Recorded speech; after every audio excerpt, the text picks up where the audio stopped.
our kind of like our headquarters passing.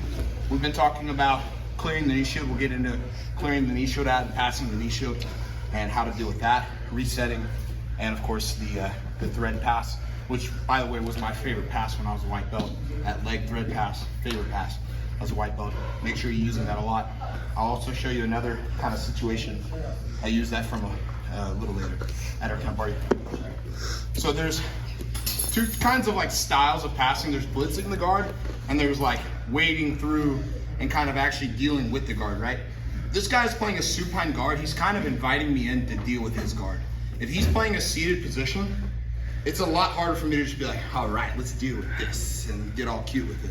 Because this guy is probably going to either explode and wrestle up, he's gonna get like inside foot position, start entering into the legs, right? I can't expect to just kind of like waltz in if this guy's in a seated guard.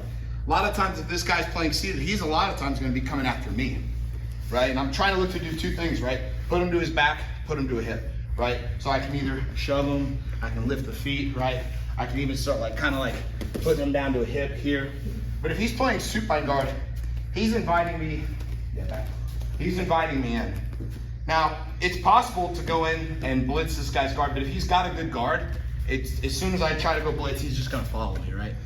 So I'm going to step into my headquarters. So when I step into headquarters, I'm going to think about putting him to a hip. I've talked to you especially about getting this guy to a hip. That's the first thing we should try to be doing, whether that's going to here, right? Whatever that is, I don't want to try to pass a guy when he is square. I want to get him to a hip. So when I step in, I make my C grips and I push him to his left, which would be my right, but his left hip. Boom. And I step in, I get into my headquarters position here. Now in no gi, I kind of like drape on him more than I do in the gi. In the gi, I'm kind of a little more up here. I've got these collar grips. He's probably got a collar grip that I've got to deal with. In no gi, I'm more so just kind of like weigh on him, right? So he can lift me, but I'm gonna kind of be malleable here. He can try to move me, but it's just like, I'm just gonna kind of be like, just kind of thick on him here. Like, I wanna be like, almost like syrup if that it makes any sense, all right? I need to be malleable though. I don't wanna be super stiff. So again, stepping into my headquarters, I push him to his left hip. I'm pinching my left knee into his hamstring, and I'm either gonna go cup the knee, I'm gonna go to his shoulder here. And again, I just wanna get sturdy here. So training partner, try to move me around, try to lift me, right? Sorry about that. Sweater right in his eye. If I need to, I can post to the mat. But the biggest thing is I'm just getting sturdy here. So I don't want him to be able to reset me. Try to reset me, try to move me here. I can end up going to that wrist, that's fine. But I just want to get sturdy here. And then we're going to change up the tempo here in a minute. Hit him with the blast and knee cut, which one of my favorite moves. But again, just stepping into our headquarters, being malleable either here or here. Ask your training partner, move me a little bit, see if he can move me. I want to get kind of sturdy here, so I'm hard to move. Cool? Cool. Questions? When you don't have, like you said in the gi, you know, an anchor on the lapel or whatnot, is there a chance of getting lifted up by that one foot that you're saying? Absolutely, yeah. So come here real quick. So absolutely, so there's two things I do to combat that, right? I shoulder post with my left hand, and then I'm gonna kind of, so I'm sitting here like this kind of, right? When he goes to lift, if I try to stay here, he's gonna lift me. So what I do is as he goes to lift, I just kind of do this. And I like take the shock out. So we're here, and I'm draped on you here, and you go to lift me, right? But I've also got this on top of that, so go ahead. And then what's great is if he does actually start to move me forward, then I'm gonna need slice. Yeah. So we'll get into that here in a minute. So I was doing this with that here in Scout, and he's like, well, right here was like right here, and he's like, well, how do you prevent him from bringing his foot back in? Like that. Well, when I'm stepping in, I'm literally like sticking my foot, rotate. My foot is almost like, it's not stapling, but it's like over his leg. So I'm not like way out here where there's room for his foot to pummel back in. I'm stepping like right under his foot, and I'm kind of applying pressure with my shin against his hamstring, right? And again, just get good at being malleable here, because it's kind of based off of where my partner tries to take me, which is what I'm going to go for. A lot of times he starts trying to lift me and move me forward. All I'm gonna do is win this underhook battle. That's all I care about. I'll post my left hand, my left foot, I don't care. But notice where my right hand goes. All right, win that underhook battle, go at her. Yeah, No way. That's all I care about winning. The rest will solve itself if I just win that underhook battle. But if he wins that underhook battle, I'm going to have to get into like an actual like talent exchange. All right, meaning like if this guy's better than me, I'm definitely gonna lose. All right. So again, I step into my headquarters and I'm draped on this guy. Again, I'm kind of, my knees are forward. I've got a decently wide base, but my knees are pinched inward, right? I'm on my inner arches here. And again, I start to wade. Now, I could do this on my own. I could absolutely just go ahead and blast knee cut. But a lot of the times, he's going to try to lift me, and that's gonna literally put me into position. So I can't tell you how many times I'm here and he goes to try to lift me and I just go right here. And then now, as I go to kind of fall forward, I switch my hips. And then I'm in my knee cut and I'm there, okay? And again, I could be here, he could be trying to move me, maybe nothing's happening, and I'm just like, yeah, got nothing for me. All right, my turn. And I'm kind of almost like bringing him and almost hitting him with that shoulder, right? Boom. I only care about getting into my knee cut base. The rest, like, once I've gotten into my knee cut base with an underhook, there's nothing I really need. I've won. Like, so I'm not really gonna get into like finishing the knee cut because the hard part of this move is this. Right? This part is all super easy. I think everybody here has done that and knows that, right? So again, I step in, and maybe he was playing his De La Riva game, and I stepped out and I stepped over, and again I'm waiting. I'm just kind of, boom. All right. Do it to me. You start getting it down. Bottom guy try to win the underhook. So I'm gonna try to win the underhook out here. Okay.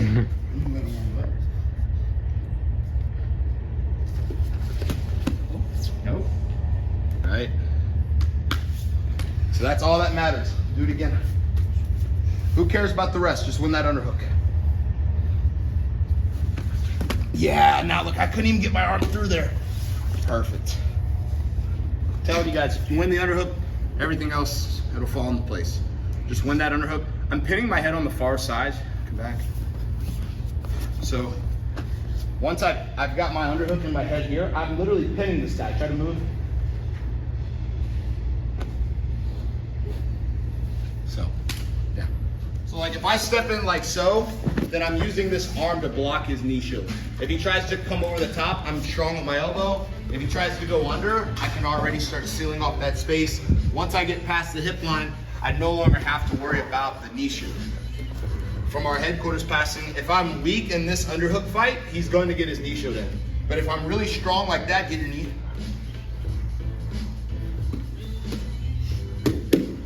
Yeah, see what I'm saying? Like if you're rigid with that and protecting it early, you're not going to have to worry about the knee shield. So if he got a knee shield, you messed up somehow. All right? So I was here, I was weak with this underhook, and I go to step in, right? And then I get the knee shield. All right, the first thing I try to do is I try to reset the position first. So this hand scoops under the knee, I walk back in, I walk back to the middle, and then this elbow loops over the top. And it comes back in, and then I go right, sorry buddy, and then I go again. Now I do this pretty quickly when I do this live. So when I do it live, it's more like a, and then I'm back in, right? So I'm here, and then I'm going. Yeah, Scott. Is that the same position we were doing the kick out from? The kick out the middle leg, one that's in between? Yeah. Yeah. Yep. Okay. Absolutely. All right, guys.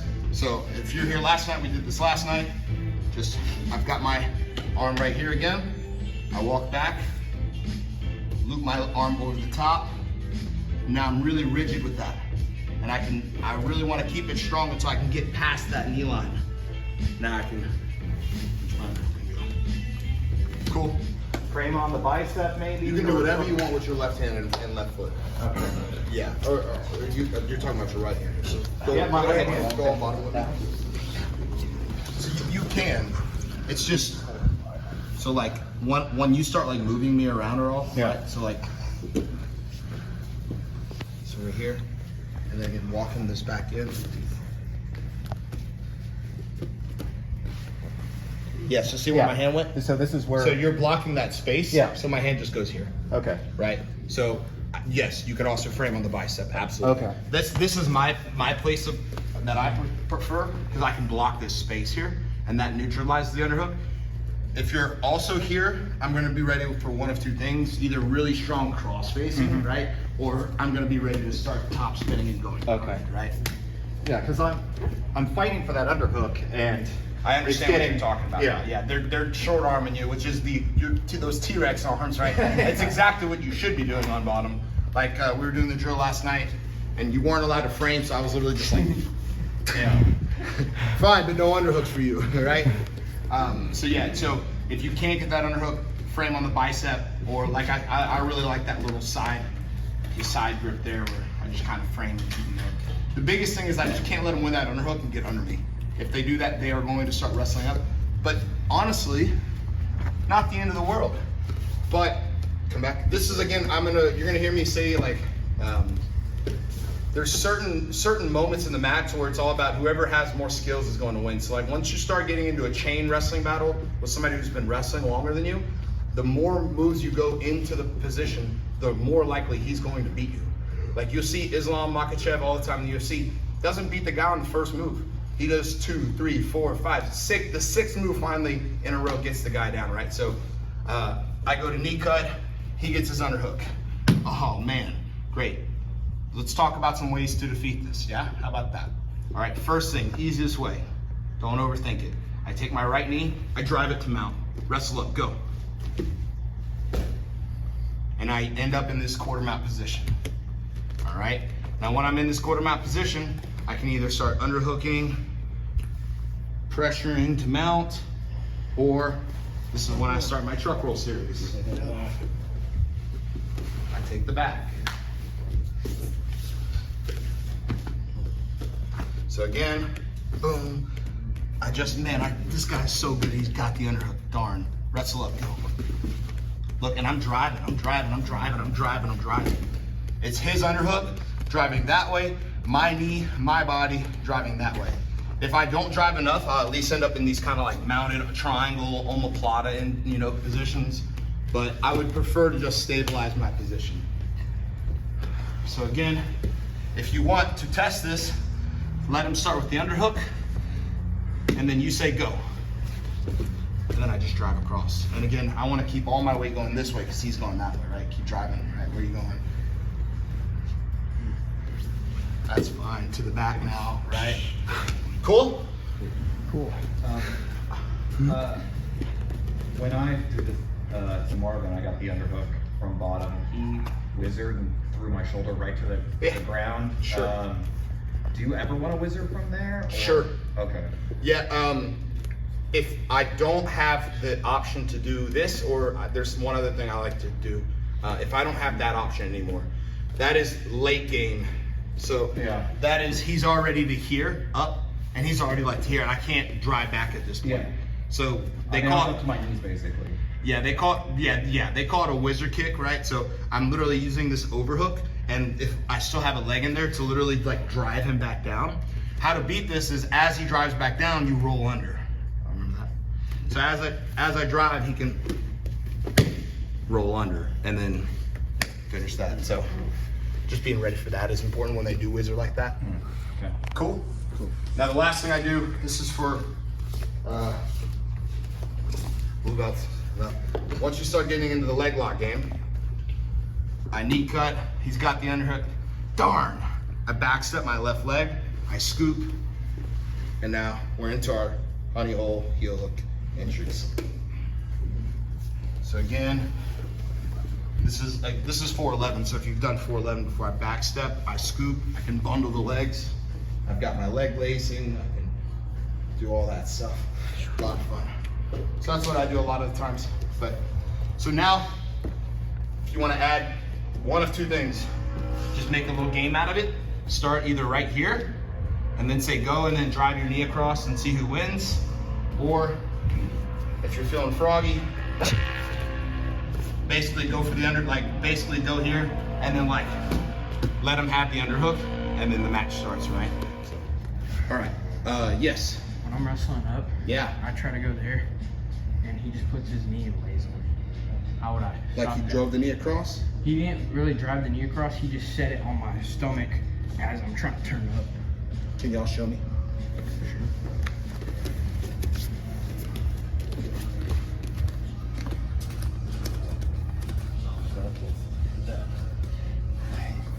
I slid right into this. Yeah. As I'm going like this. So if you would have been using the underhook earlier and wrestling up earlier, you would have gotten up there. But once you're pinned like that, you're probably gonna get pinned by Rich. Now Wyatt couldn't pin you like that, but Rich probably can, right? So like that's just like kind of that. But like, yeah. While we're up right, I don't mean to be a wise guy. Or No, yeah.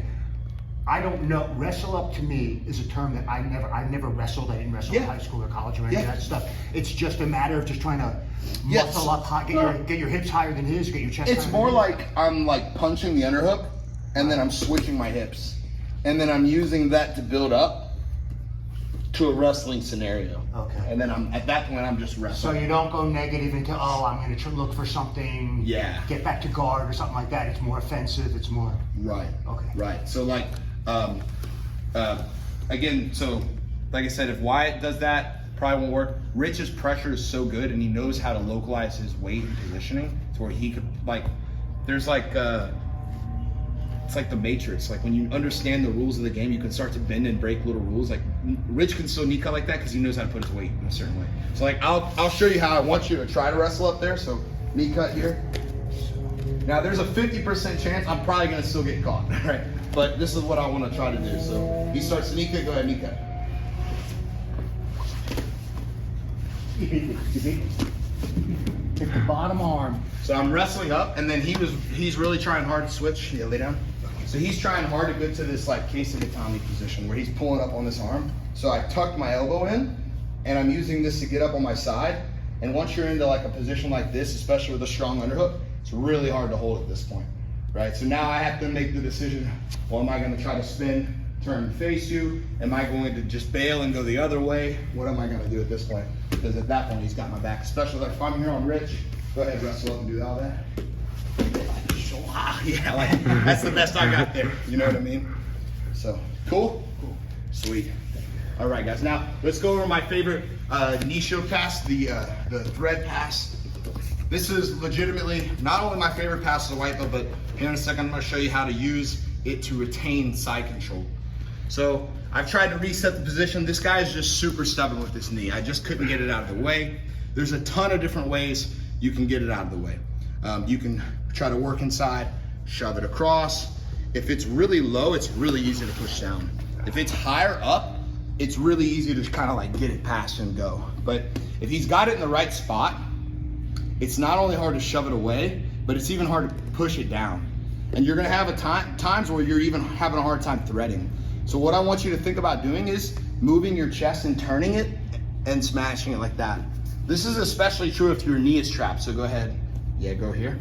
So if he's here like this and be kind of strong here, watch, it's hard to thread. Now keep your knee open. It's like, see, I can't shove his knees together.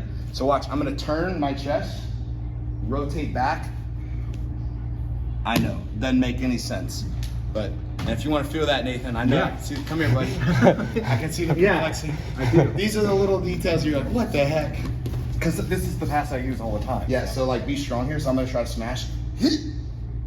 All right, now I turn my chest and then I smash. So, a little trick. Addy? And then, so if I'm in a knee cut, it's really easy. If my knee is trapped, then I'll sprawl. So I'll rotate, I'll thread, I get to the back of the head, and then so if my knee is trapped, let's rotate that. Sorry if this doesn't help you, Nathan. So what I'm gonna do if my knee is trapped, so like I'm not in a knee cut base, everybody see this? My knee is trapped, I sprawl, I windshield wiper. Ooh. Watch that again. Yeah, go ahead, lock your feet up, sorry. So say I'm here, I sprawl, and then I windshield wiper over. So if he's still got a little foot hook there, I kind of go like that. And I'm tripoding into him. So I'm driving my weight into my head here. Because this guy's going to try to get under me, he's going to try to turn in. So I'm keeping him flat, I'm keeping him pinned with my head. Now, as I walk around, I start to go away from the legs. I start to get chest to chest. Now, I'm using the back of my hand to literally use that to push his bottom leg away. So I'm using my fingers and everything to push his bottom leg away like this. Try to get your bottom leg in. And I do that until I connect my knee. Once I connect my knee, now that's blocking his hips. I can transfer, I can switch, I can do whatever I want from there. One more time. From a knee cut base, I'm going to shin slice. Anytime we say shin slice, what we mean is shin to shin, rotate, rotate, right? So again, much easier to smash the knee shield from here. And again, I'll go, this is one, when I'm in a knee cut base, I kind of bounce from one to the other. So I'm here. This is how I do it live.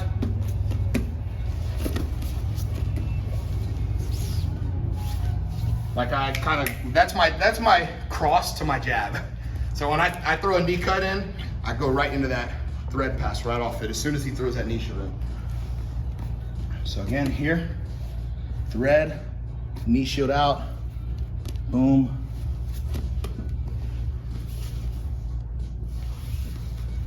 Once again, off the knee cut. Yeah, Scott. Is your head just below his pec, or where are you trying to push your head up? I try to put my head, yeah, right here. Because the last thing he's got, if he's really, really flexible, I wish Chase was here, he'd omoplata, he'll roll under and omoplata you. Yup. Wanna switch with me? Yeah. Got armbar from you. Yeah, that'll happen sometime. So when I get leg lace, all I've got at this point is inversion. That's all I've got. So just don't let him get under you and you're good. Can I see that one more time? Maybe. I know in the gi I get put into lasso from that position. I don't worry about the lasso though. Okay. Like when they, I don't really worry about. The only thing I'll ever worry about is, I don't want to get into the gi stuff here. No, Is if I've got the ability to take my hand out, I'm fine. But if I keep my hand in here and he off balances me back, it's no bueno. So I'm just ready to like post out if I need to, but I'm not really worried about the lasso there, like, to be honest. So here, you're ready to throw in the knee shield.